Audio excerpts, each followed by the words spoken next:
Nos vamos a enlazar con la maestra Rosario Robles, siempre bienvenida con todo y sus gardenias.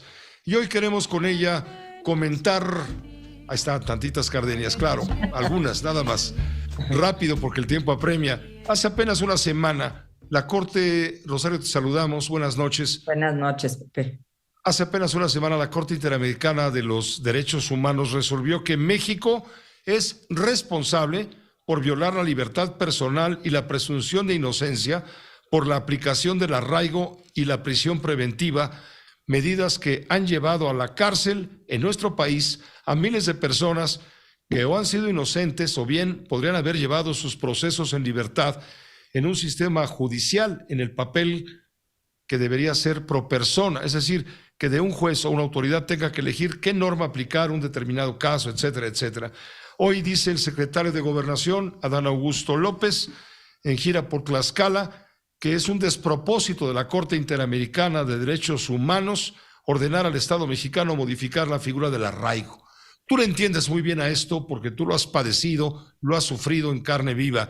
Tú tienes mucho que comentar, independientemente de lo que puedas decirnos del tema del Colegio Repsamen, que también es un tema importante que comentaba ya hace un momento Rafael Cardona, pero creo que nos enfocamos a esto a lo que ahora te estoy provocando. Claro que sí, Pepe, con mucho gusto. Muy buenas noches.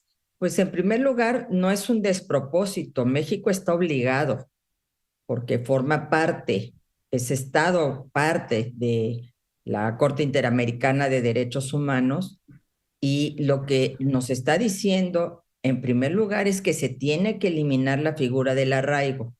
Yo te quiero decir, conocí muchos casos en los que arraigaban a las mujeres, incluso con sus hijos, Pepe, y ahí las obligaban a confesar cualquier cosa.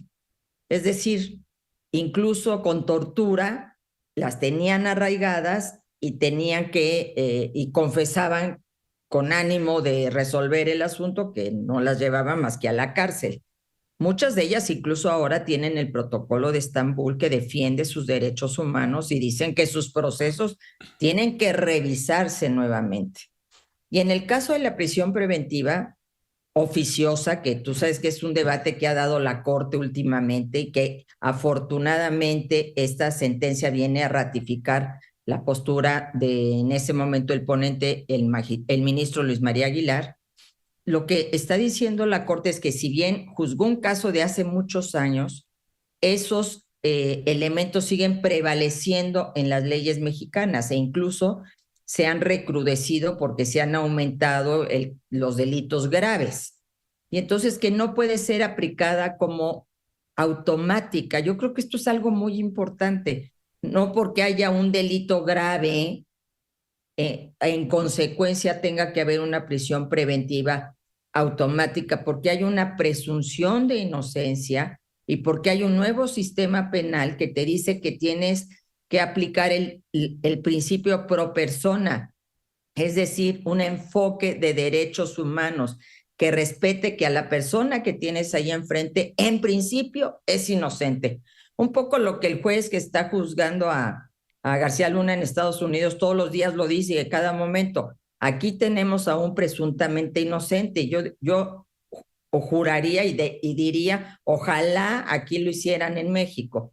Entonces, y te pongo un caso que acaba de suceder con yo creo, una persona, un apóstol de la justicia y de la ley, el doctor Osorio, que es juez y que les dijo a los fiscales, discrepo con ustedes. Y era un delito grave. Discrepo con ustedes porque la prisión preventiva oficiosa es anticonstitucional y no es inconvencional con relación a los tratados internacionales que ha firmado México a favor de los derechos humanos. Se tiene que aplicar de manera proporcional, de manera justificada y siempre privilegiando el bien mayor, que es la libertad de la persona. Por eso hay 13 medidas cautelares antes que la prisión preventiva. Entonces, todo esto, Pepe, es bien importante porque obliga a un cambio muy, muy importante en nuestra legislación. Y te digo a propósito de lo que declaró el presidente recientemente, que él no privilegiaba el derecho sino la justicia, y él lo dijo por formación. El derecho y la justicia tienen que ir de la mano, Pepe. Es decir, es justo que se privilegie la libertad de la persona cuando es presuntamente inocente. Y entonces tenemos que cambiar la ley para que sea justa. En este caso, quitar el arraigo y no hacer automática la prisión preventiva. Es justo lo que acaba de resolver, lo que acaban de resolver en el caso de Elena Ríos, de que no se clasifique el delito como lesiones, sino que se quede como tentativa de feminicidio. Ahí la ley coincide con la justicia, ¿estamos de acuerdo?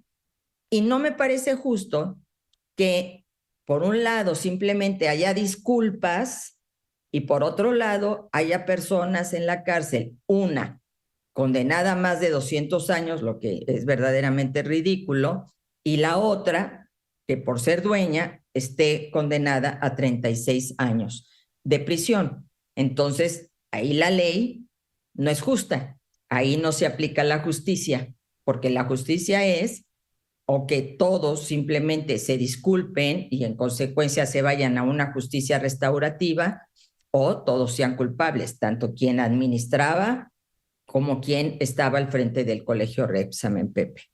Son temas realmente relevantes para nuestro país. Y por mucho, Rosario. Te agradezco muchísimo. Por supuesto, como siempre, bienvenida. Muchas gracias, Pepe. Nos vemos en 8 días. Buenas noches. Buenas noches con todo y tus gardenias.